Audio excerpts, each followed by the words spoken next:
నమో మౌనవ్యాఖ్య ప్రకటితపరబ్రహ్మతత్వం యువానం వర్షిష్ఠాంతే వసదృషిగణైరావృతం బ్రహ్మనిష్టైః ఆచార్యేంద్రం కరకలిత చిన్ముద్రమానందమూర్తిం స్వాత్మారామం ముదితవదనం దక్షిణామూర్తిమీడే.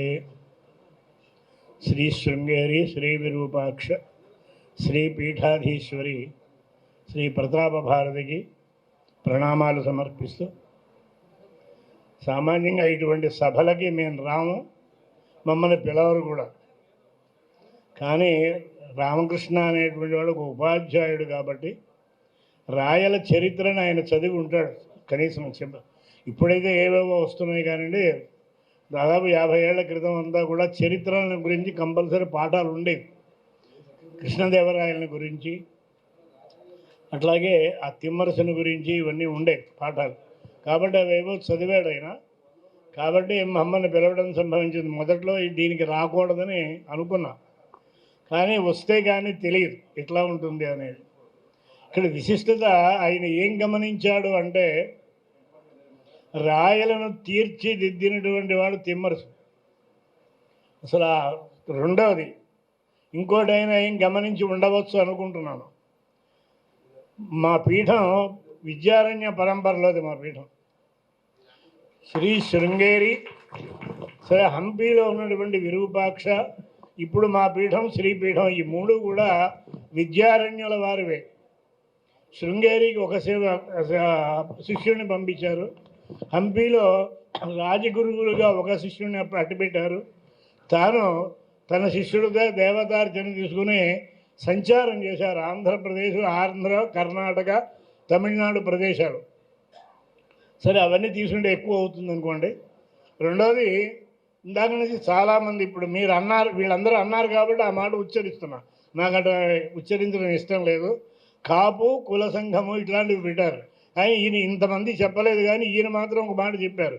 ఎందుకంటే ఆయన రక్షకుడు కదండి, అందుకనే రక్షణ శాఖ కదా అయింది. కాపు అంటే రక్షించేవాడు అని అర్థం. రక్షణ ఇచ్చేటటువంటి వాడు, రక్షించేవాడు. ఆయన అటువంటి దాంట్లో ఉన్నాడు. ఇంకో మంచి మాట మాట్లాడారు. మీరు మిమ్మల్ని, మీ వాళ్ళని సంరక్షించుకోవడం కాదు, మన పక్క వాళ్ళని మనం చూడాలి అని. అది చాలా మీరందరూ దాన్ని జాగ్రత్తగా వినండి, జాగ్రత్తగా దాన్ని అమలు చేయడానికి ప్రయత్నం చేయండి. మీ వాళ్ళని 70 మందిని సంరక్షించుకుని కడం వాళ్ళని ఒక 30 మందినన్నా మీరు కనీసం కాపాడడానికి ప్రయత్నం చేయండి. ఆయన దగ్గరికి వెళితే నాకు తెలుసు, నాకేం పేపర్లలో లేకపోతే టీవీలో చూస్తున్నాను తప్ప ముఖపరిచయం ఏం లేదండి నాకు. కానీ దీంట్లో తేడా ఉందా లేదా మనుష్యుల్లో మీకు వివరించి చెప్పడానికి ప్రయత్నం చేస్తున్నా. ఎవరిని చిన్నతనం చేయడానికి కాదు, గురుస్థానంలో ఉన్నాను కాబట్టి చెప్తున్నా. ఏమిటంటే ఇప్పుడు చూడండి, వీరికి బాగా పరిచయం. వేలి ముద్రలు ఇన్ని కోట్ల మంది ప్రపంచంలో ఉంటే ఒకటి వేలి ముద్ర ఇంకొకటికి సరిపోదు. మరి ఒక్కడెలా అవుతారండి? అందరూ సమానం ఎట్లా అవుతారు? అది అట్టబెట్టండి.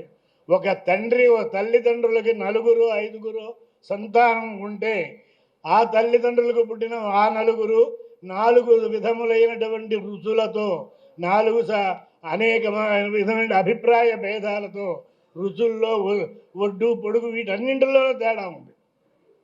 మరి ఎందుకుందని మీరు అడుగుతున్నారా? ఎవరన్నా అడగగలమా మనం?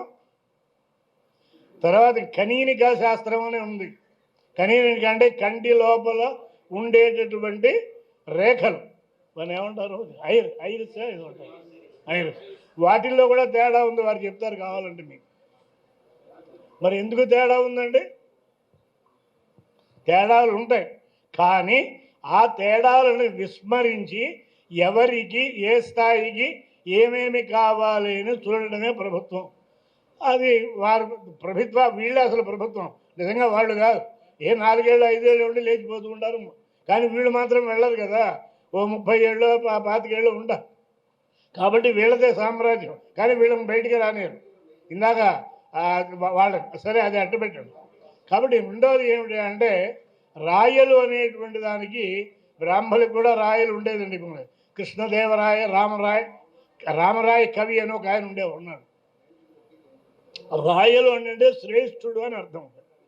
శ్రేష్ఠత్వం ఎప్పుడు సంభవిస్తుందండి? తనకి తాను సంరక్షించుకుంటూ, తన కుటుంబాన్ని సంరక్షించుకుంటూ, ఈ సమాజానికి రక్షణ ఎవరైతే ఇస్తాడో వాడు రాయలవుతాడు. అందుకని ఇవాళ అటువంటి బిరుదు ఆయనకి ఇవ్వడంలో మన విశేషం ఏం లేదు. కానీ ఏమిటంటే అటువంటి బిరుదులు తీసుకుంటే మనకి బరువు బాధ్యతలు ఎక్కువ పెరుగుతూ ఉంటాయి. కాబట్టి అటువంటిది. రెండోది, ఇందాక కాపుని గురించి చెప్పాను రాయ. రెండోది ఛత్రపతి అని ఇందాక ఎవరికో ఇచ్చాం. ఛత్రపతి అంటే అర్థం మీకు అందరికీ ఎవరికైనా తెలుసా? ఛత్రము అంటే గొడుగు అనే సంగతి తెలుసు కదండి. గొడుగు ఏం చేస్తోంది? మనకి ఎండ వానల నుంచి రక్షణ కల్పిస్తోంది. ఎండ మనకి బాధను కలిగిస్తుంది, వాన బాధను కలిగిస్తుంది. ఈ రెండింటికి కూడా ఛత్రము మనకి రక్షణ కల్పిస్తోంది. అంటే ఎటువంటి సమయమైనప్పటికీ కూడా ఈ సమాజానికి, అంటే సమాజంలో కేవలం మానవులే కాదండి, సమాజంలో పశుపక్ష్యాదులు అన్నీ ఉన్నాయి. వారి బాధ్యత కూడా, ఆయన ఇంటి పేరు కూడా అదేనండి, ఆవుల. వాటిని సంరక్షించాలి కదా ఆయన. కేవలం తనకి తాను కాదు, ఈ సమాజాన్ని కాదు. సమాజము అంటే కేవలం మానవులు అనుకుంటారు అందరూ. పశుపక్ష్యాదులతో సహా సమాజం ఉండే ఆ పశుపక్ష్యాదులు అన్నింటికి కూడా ఆయన రక్షణ కల్పించవలసినటువంటి బాధ్యత ఆయనకు ఒక్కడికే కాదండి, మన అందరి మీద ఉన్నది. మా పీఠాలే అందుకు. కానీ మేము పైకి రాం, మాకు అవసరం లేదు. కానీ కొన్ని మాటలు చెప్పవలసిన అవసరం ఉంది. చెప్పాలనే అవసరం లేకపోయినా చెప్పాలనేటువంటి అభిలాషతో నేను ఇక్కడికి వచ్చాను. ఇంత మటుకు మాట్లాడేటువంటి అవకాశాన్ని ఎవరూ కల్పించలేదు. రెండోది, ఆయన అన్న మాట బాగా గుర్తుపెట్టుకోండి మీరు. నేను అటువంటి వాడు ఎవరన్నా చెప్తారేమో చూసా, ఎవ్వరూ చెప్పలేదు.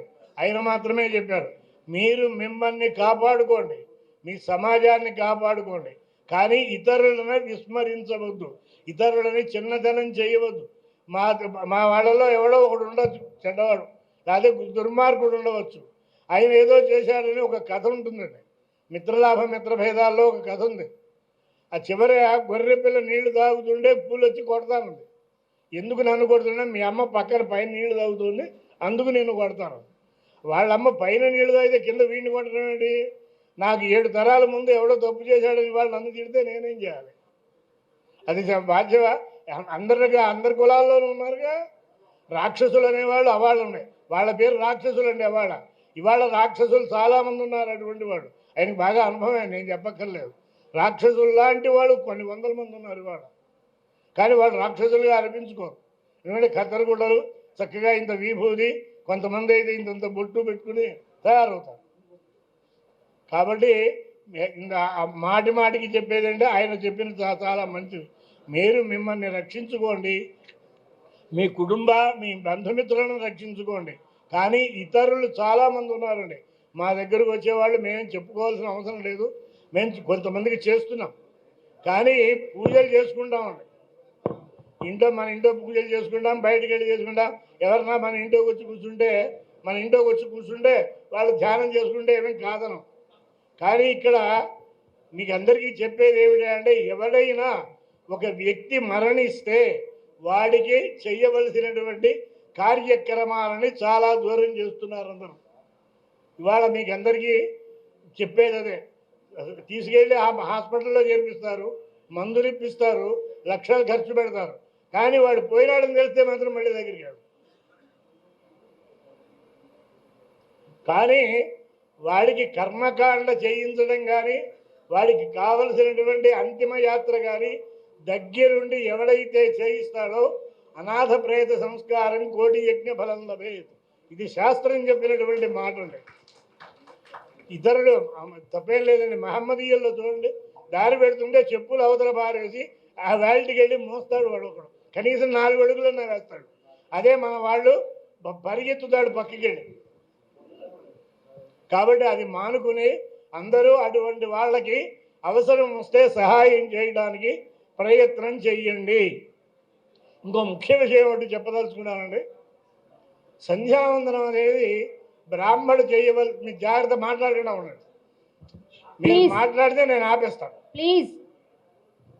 ఇటువంటి చాలా ముఖ్యమైనటువంటి విషయం. మాకొక్కళ్ళకి సంబంధించి కాదు, ఇవాళ సమాజంలో అందరికీ కావలసినటువంటి ఒక విషయం, ముఖ్య విషయం మీరు ఎక్కడ విని ఉండరేమో చెప్తున్నా, వినండి, మాట్లాడకండి దయచేసి. సంధ్యావందనం అనేది ఒకటి ఉంది. మీరందరూ అనుకుంటారు బ్రాహ్మడు సంధ్యావందనం బ్రాహ్మడిది, మంది కాదు అని. కానీ ఇక్కడ ముఖ్య విషయం ఏమిటంటే దాన్ని గాయత్రి వందనం అని కానీ లేకపోతే సూర్యవందనం అని కానీ, సూర్యుడికి ఎదురుకుండా నుంచి చేస్తారు కాబట్టి సూర్యవందనం అని కానీ అనలేదండి. సంధ్యావందనం, సంధ్యావందనం నాదిటండి. బ్రాహ్మడికి ఒకటైనా సంధ్య అనేది ఎవరికి లేదా? ఉంది కదా. అది ఎందుకు సంధ్యావందనం చెయ్యాలి? నేను మాట్లాడలేనని అప్పుడప్పుడు తడబడుతుంది వయసు రీత్యా, పొద్దున ఆహారం కూడా లేదు. ఎందుకంటే సంధ్యావందనం ఎందుకు చేయాలి? పొద్దున పూట 6 గంటలకు ఒకవేళ సూర్యోదయం అని అనుకుంటే 5 గడియల ముందర, అంటే 5 గడియలు అంటే 24 నిమిషాల చొప్పున 2 గంటలు అవుతుందండి. అంటే సూర్యోదయం 6ంటికి అనుకుంటే 4 నుంచి సూర్యుడు ఉదయించడానికి ప్రారంభం అవుతుంది. మనం ఉన్న చోట, ఇంకో చోట ఉంటాడు, అంటే సూర్యోదయం అవుతుంది. ఆ సమయంలో ఏముంటుందండి? నక్షత్రాలు ఉంటాయి, సూర్య కిరణాలు ప్రసారం అవుతూ ఉంటాయి, చంద్రుడు ఉంటాడు. అంటే త్రిశక్తులు, 3 శక్తులు సూర్యోదయ కాలంలో మన దగ్గర ఉంటాయి. అంటే ఇప్పుడు మనం దాన్ని ఎట్లా పొందాలి? మానవుడు ప్రతి వాడికి ఆ సమయంలోనే పక్షులు కూతలు కూస్తాయి, ఆ సమయంలోనే కోడి కూస్తుంది, ఆ సమయంలోనే ఆవులు అంబా అని అరుస్తాయి. ఇవన్నీ విని తలుపులు దగ్గరికి వేసుకుని ఏసీ పెట్టుకుని పడుకుంటారు. అవన్నీ వినకుండా చెవుల్లో అవేవో పెట్టుకుంటారు వీళ్ళందరూ, అవి పెట్టుకుని మరీ పడుకుంటారు ఇవన్నీ వినకుండా. కానీ ఆ సమయంలో మనం అదే బయటికి వచ్చి, ఇవాళ అపార్ట్మెంట్లు వచ్చినాయి కానీ పైకి వెళ్ళిపోవడం చేసి, లేకపోతే వీళ్ళందరూ ఏదో ట్రాక్లో పరిగెత్తుతూ ఉంటారు, పోలీసులు కూడా పరిగెత్తిస్తూ ఉంటారు ఒక్కొక్కప్పుడు.